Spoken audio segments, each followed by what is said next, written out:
Welcome to Your Need to Know. I'm your host, Catherine Reed, and today we're talking with the founder and executive director of the Spitfire Club. And if you have not heard of the Spitfire Club, you're going to be amazed at what Amanda Hazelwood has built to serve girls, to teach them to learn to love to read. Welcome, Amanda. I'm so delighted to have you here. Hi, thank you for having me. So, when we tell our viewers that you started this, well, you thought of it in 2014, but you started this in 2017, they're going to say to themselves, why didn't somebody think of this sooner? That's kind of why we started. Why didn't anybody think of this sooner? So so what was your journey from this is a good idea to this is what we're going to do? Yeah, so back in the early 2000s, like 2000, no, it was 2006 to 2009, I was working in DC public schools as an AmeriCorps volunteer in an after-school program. And not officially with DC public schools, but outside of the school system. And we served kids who were in a very, segregated environment. And we were giving them books that were mass-produced, cheap books to read in this literacy program that were all featuring white protagonists. And the kids didn't really love to read.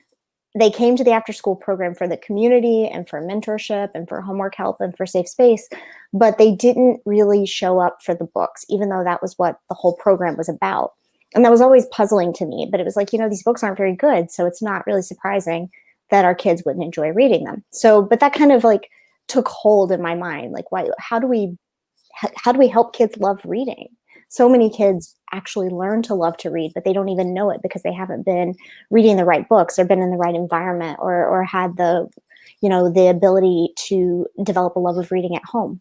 And so we're trying to help do that with our kids. So, and also, there's kind of the Disney problem with the princesses. They're only just now starting to look like the society that we live in. That is correct. And my kids were raised on Disney, but when Mulan came out, my girls were like in middle school maybe, and they just loved that and of course Belle from Beauty and the Beast, even though that's a classic fairy tale, Beauty and the Beast.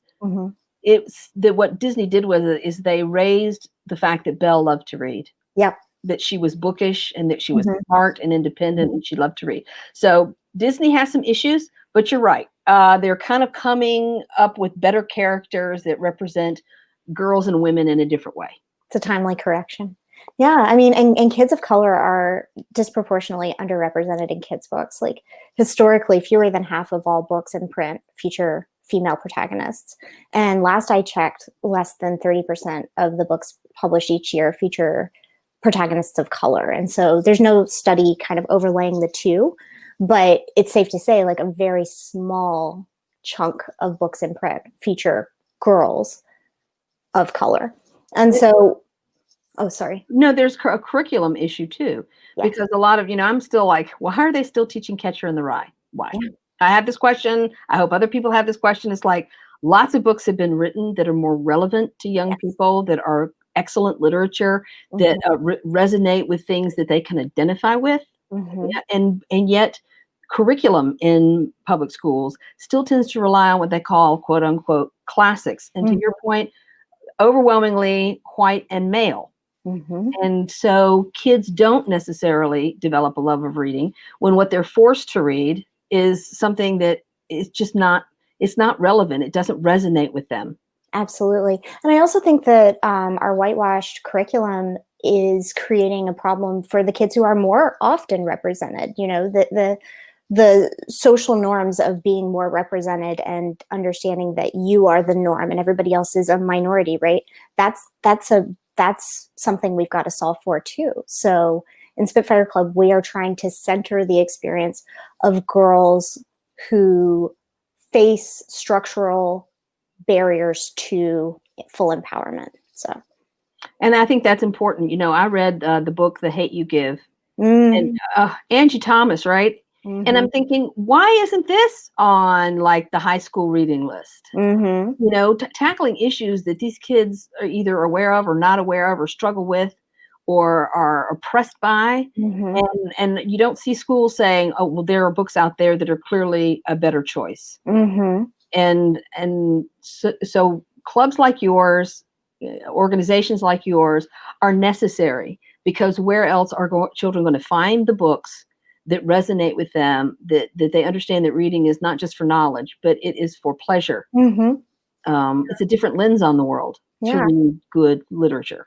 Well, we also build fun around the books. Like, so we have one parent once described Spitfire as the kale in the smoothie. The kids don't know that they're getting their vegetables.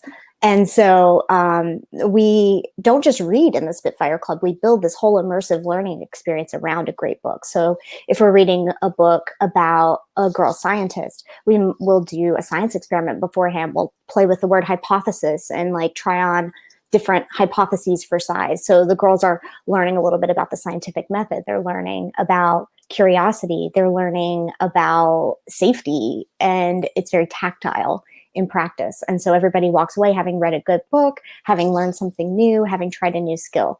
And that's so important, because it's not passive learning when you do that. Right. I love the idea that you're engaging them, because not everybody learns the same way. Right. Some students struggle with reading. It's not as easy for them. Mm-hmm. Some people are just tactile learners. They need to manipulate something to get the idea, or they're auditory learners and they learn best by listening. Mm-hmm.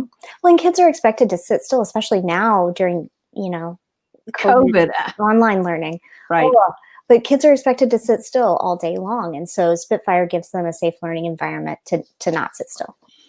And I think that's great. And so some of the materials, if people go to your website, people will find examples of the activities and sort of, some of the meetings that you've had around specific books. Right. Yeah. Yeah. And we even have a YouTube channel with some read alouds that we've done during the pandemic, so that kids have access to fun reading experiences while they're stuck home.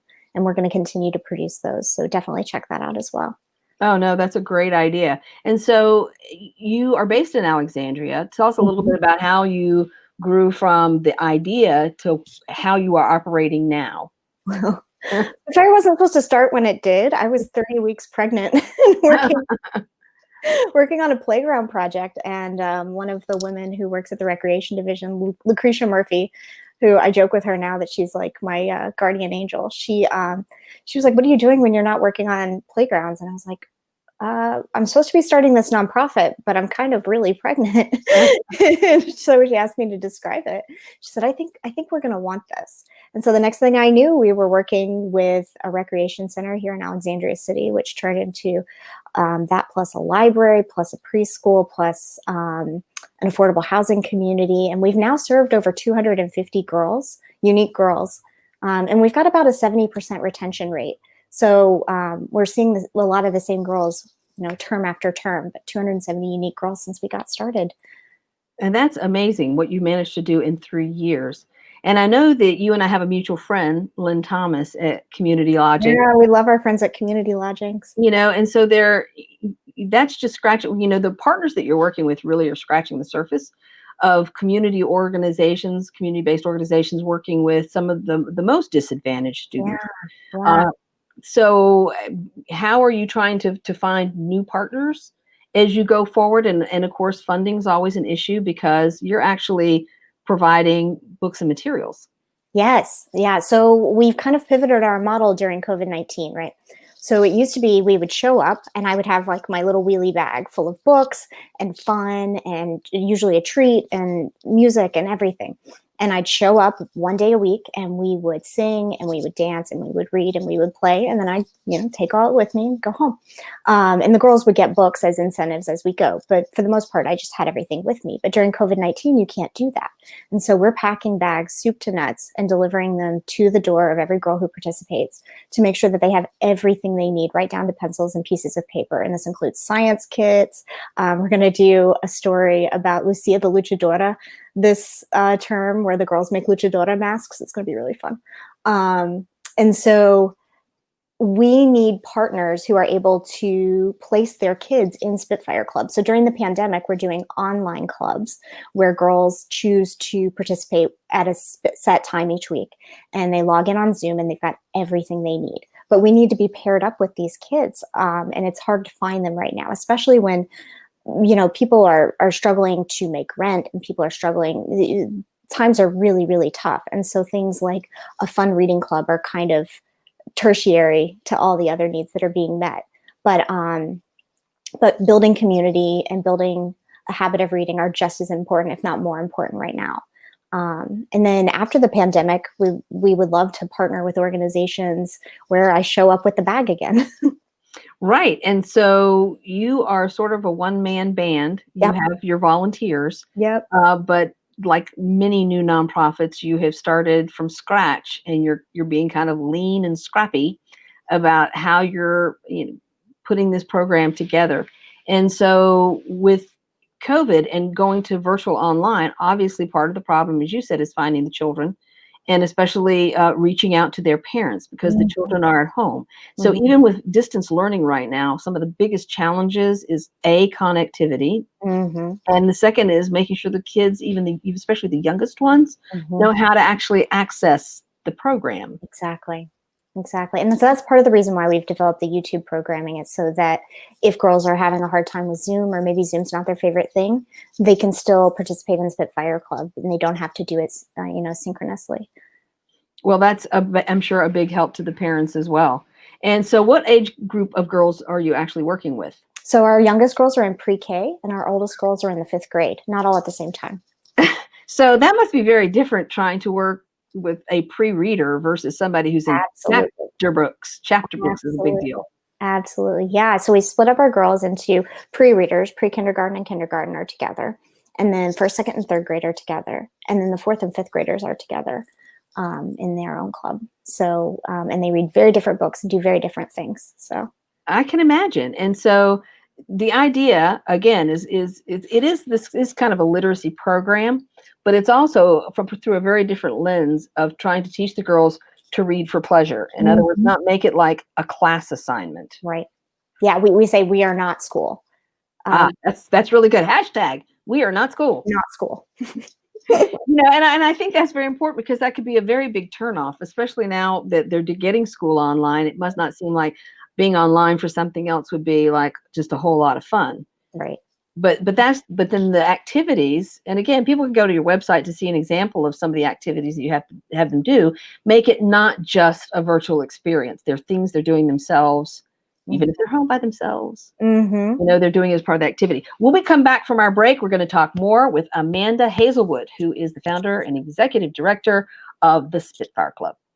Even though there is so much against us, you will see me wearing a face covering. And even with my face covered, you will see me as a son, as a friend to everyone I meet, as a fighter for change, as a woman who stands up for what I believe in. So join me in wearing a face covering to help stop the spread of the coronavirus. Because this is one small act of kindness that has the power to bring us all together. Today I'm going to talk to you about physics. Come on in, girls. Let's go. This is the first rocket to get humans to Mars. Really tall. I'm a rocket structural engineer, designing and building parts of the rocket. You are the generation that will be stepping foot on Mars. Do I have a group of astronauts on my hands? Yes. You can become a rocket scientist or whatever else you want to be. Maria, so how's work? It was 4th period biology. Our students just weren't getting how easily viruses spread. So Miss Bell and I had them role play a zombie virus outbreak. By the time they had all learned the lesson, all the living were dead. Hey, how's your job going? That big sales meeting I planned? Next year, I might get to go. Cool. Our fight against coronavirus isn't over. Let's wear face masks in public. Stay 6 feet or more from others. Follow state and local guidelines. And wash our hands frequently. Let's move forward together. Learn more at coronavirus.gov.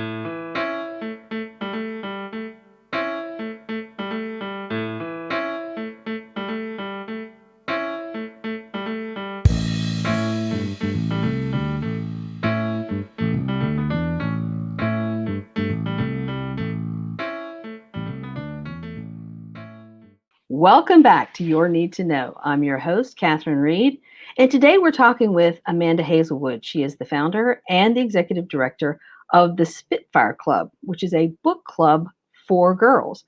Thank you so much for taking time to join us today, Amanda. So glad to be here. So let's talk a little bit about the kinds of books. I'm interested in how you choose the books, the kinds of characters, and the kind of feedback that you're getting from the girls about the books that they love the most. I think our viewers would be interested in like, okay, so what books are you talking about with these girls? Absolutely. Yeah. So we start with a female protagonist, right? Spitfire has 5 values of curiosity, resilience, empathy, authenticity, and tenacity. So our Spitfire protagonists always exhibit one or more of these values. And then our whole lesson is kind of built around the values. And so you've got, spunky girls who are solving problems, girls taking charge, girls conquering their own inner demons, girls working together. We're very pro all of this. There are some slippery slopes, even if books check all the diversity boxes and maybe even the values boxes. Sometimes you find some weird stuff like the girl who's only friends with boys. So we don't read books like that because that's a unhealthy, a limiting view. A limiting view, yes. A limiting view. And so there are some books. There's a whole series about very materialistic girls, and so we steer away from that. We want girls who are very like community driven and go getting. And so some of my favorite books, I grabbed them just to share with you. Got Monster Trouble by Lane Fredrickson. Wow. I've never heard of this book. Oh, it's so wonderful. So Winifred Schnitzel is never afraid, not of monsters or ghouls or the noises they made until they start bothering her and she can't get any sleep. And then she learns that you conquer monsters by kissing them. And so that's kill them with kindness. And we talk about how maybe we talk about, what motivates people to be unkind to each other and how maybe sometimes kindness is the right way to shake it off. So that's a fun one. So some of these books are more contemporary. We talked before about the books that are considered classics, like The Secret Garden. Mm-hmm. Classic literature, lovely book. I like the book. That girl was scrappy too. Oh, totally. But this book, Monster Trouble, and I know books, but I've never heard of this book. So how do you find them? Oh, how do I find them? There are some authors that are really great to follow, and they tend to churn out really good books, like Monica Brown, Jacqueline Woodson. These are some. Oh, Jacqueline Woodson, yes. Oh, yeah.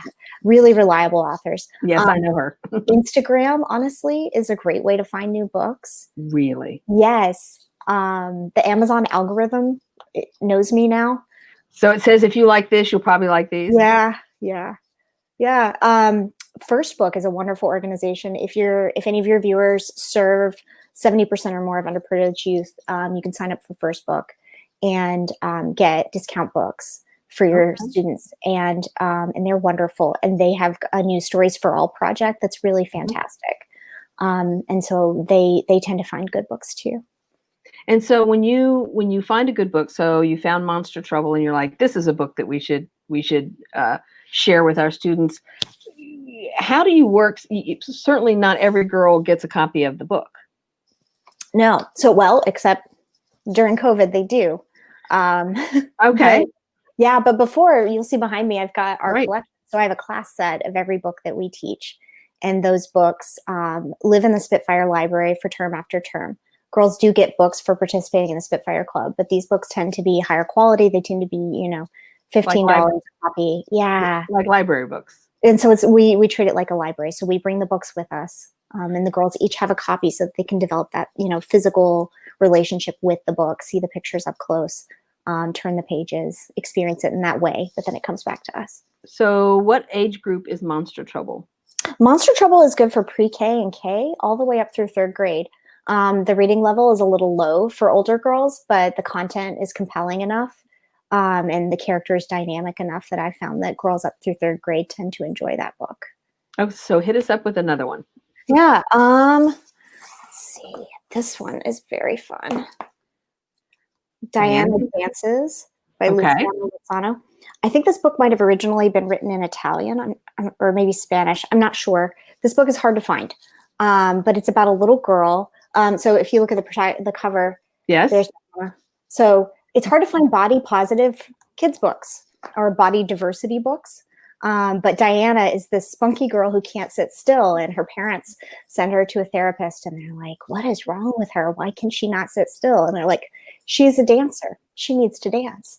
And so her parents enroll her in a ballet class or some sort of dance class. And she learns that she is a dancer and she loves dancing. And all of a sudden she can study while dancing and she can read while dancing. And she's acing all of her tests. And it's just a really fun, whimsical book about how you don't have to be like a head down, super focused person to be an intellectual or to be an academic.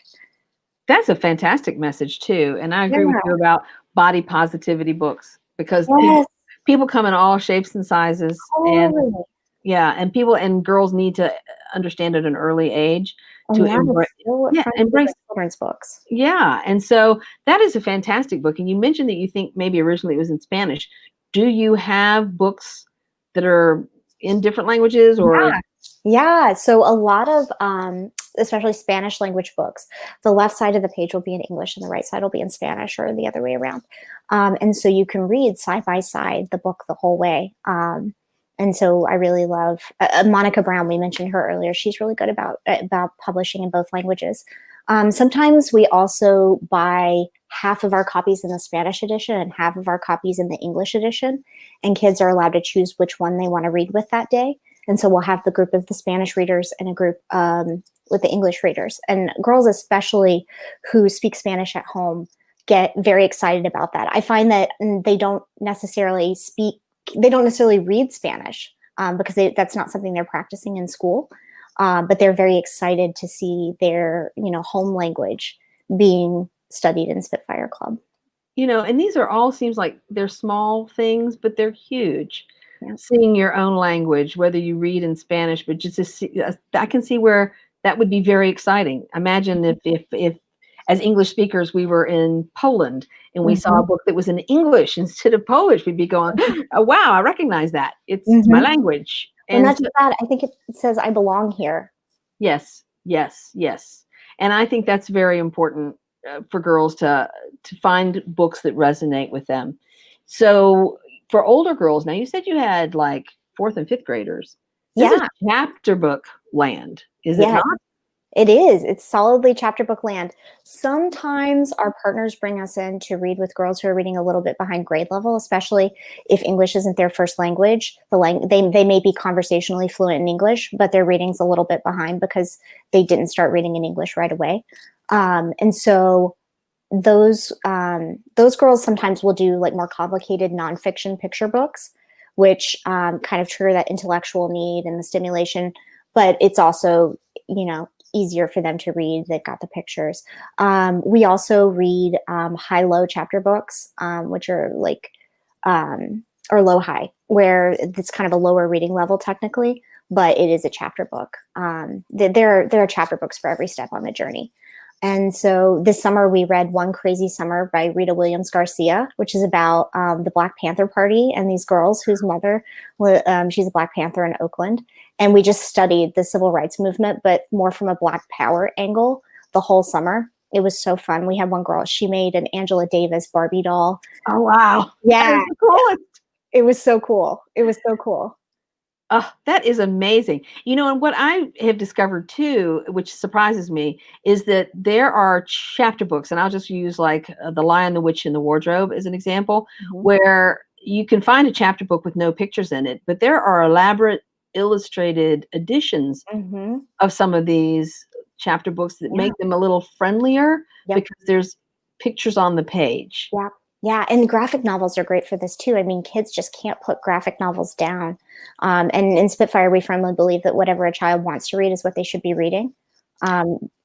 So explain to our viewers who may not like immediately know what a graphic novel is what the format is of that and why they're not comic books. Oh, well, I don't know if I'm the authority on that. But they're not like superhero. It's like stories told in pictures, more like a cartoon strip. But they can be they can be great. Like Raina Telgemeier wrote the Sisters series, and she's now doing a new Babysitters Club, and the kids, those fly off the shelves. Wow. It's fantastic. And it's, it's meeting kids where they're at, which is all, there is a time and a place for structured literacy, coaching. Right. And that is an important thing, and kids need that. But they also just need to love to read. We're more in the reading is fundamental category. And so whatever kids want to read is what we say, do it. Right. So I'm of the boomer generation. The reason I bring up comic books, because when comic books first came out, they were not considered reading, really. And people were like, why are you wasting your time with comic books? And that's not really reading. And you could I grew up back in the day where you could get a comic book for 10 cents, and it was a big deal. And now they do graphic novels, and people shouldn't dismiss just because it's in this format that it's not reading, or it's not engaging, or it's not substantive. Because John Lewis, the civil rights icon, wrote his books in the graphic novel format. So people should pay attention that there's more than one way to create a book. Absolutely. There's no wrong way to read a book. And so as you go forward, and we could be in COVID for a long time, who are you looking for as far as like trying to do more outreach, and who are you looking for as far as trying to support your work? Because there's two different groups of people. Like, how do we find the girls? And then how do we find people who can support us bringing this program to all these girls? Absolutely. So we are working with teachers in schools to deliver Spitfire curriculum. And so anyone who has a teaching background or knows how to run a class, we would absolutely love to mobilize you as a Spitfire mentor at some point in time. We're actually mobilizing our first non-me mentors next week. And so we're very excited about that. And then we also, we need girls. We need partners who work with kids. Maybe most of our partners are rec centers, libraries, affordable housing communities. We find that organizations that provide wraparound services for families and children tend to be really good partners for the Spitfire Club. And we would love to pull your kids in and give them extra reading experiences. Well, I think that is a good way to wrap up our show, because I want to encourage people to look for your YouTube channel. You have an Instagram account, you have a Pinterest account, you are on Facebook. People can reach out to you. Always info@thespitfireclub.org is a good way to find out more information. But I do encourage our viewers to reach out and figure out how you can partner with the Spitfire Club for the benefit of girls in every community. And that is what you need to know.